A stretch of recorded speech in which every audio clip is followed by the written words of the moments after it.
அஸ்ஸலாமு அலைக்கும். இன்றைக்கி நம்ம பார்க்க போகிறது ஒரு ஃபிலிப்பினோ ஃபேமஸ் டெசர்ட் தான் புக்கு பாண்டா. இதுக்கு நம்ம புக்கு பாண்டாவுடைய ஃப்ளேவர்டு ஜெல்லி பவுடர் எடுத்து 1.5 லிட்டர் வாட்டரில் மிக்ஸ் பண்ணி நமக்கு தேவையான சுகர் ஆட் பண்ணி ஒரு 10 மினிட்ஸ்க்கு அதை நல்லா கொதிக்க விடணும்.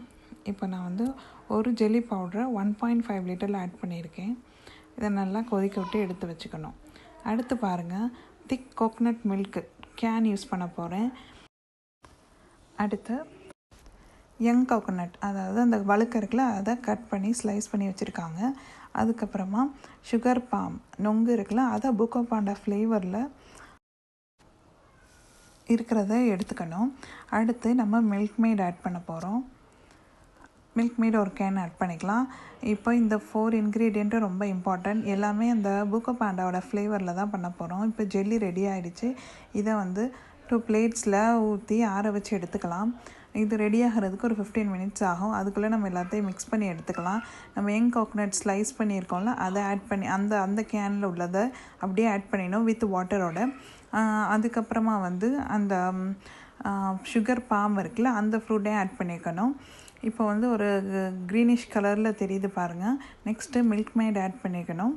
இப்போ எல்லாத்தையுமே ஒன்றா மிக்ஸ் பண்ணி எடுத்துகிட்டு ஃபைனலாக கோகனட் மில்க்கை அப்படியே ஆட் பண்ணிக்கோங்க. வாட்டர் எதுவுமே ஆட் பண்ணிடாதீங்க. ஏன்னா இந்த டெசர்ட் அப்படியே எடுத்து சாப்பிட்ற மாதிரி இருக்கணும்.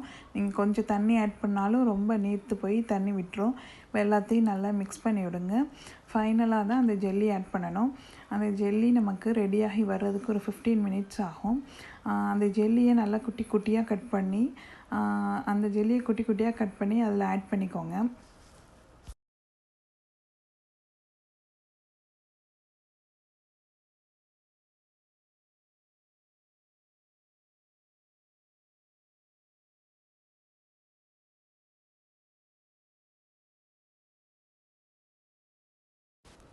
இந்த கட் பண்ண பீசஸை அப்படியே நம்ம மிக்ஸ் பண்ணியிருக்க அந்த இதில் வச்சுருக்கோம்ல, அதில் ஆட் பண்ணிடுங்க. இதை 2 to 3 hours நம்ம ஃப்ரிட்ஜில் வச்சு நல்லா சில்லுன்னு சர்வ் பண்ணணும். ஆக்சுவலி இது அந்த புக்கோ பாண்டாவுடைய ஃப்ளேவர் இந்த மில்க் மேடு கோகனட்டு அதில் எல்லாத்துலேயுமே இறங்கி ரொம்பவே டேஸ்ட்டாக இருக்கும்.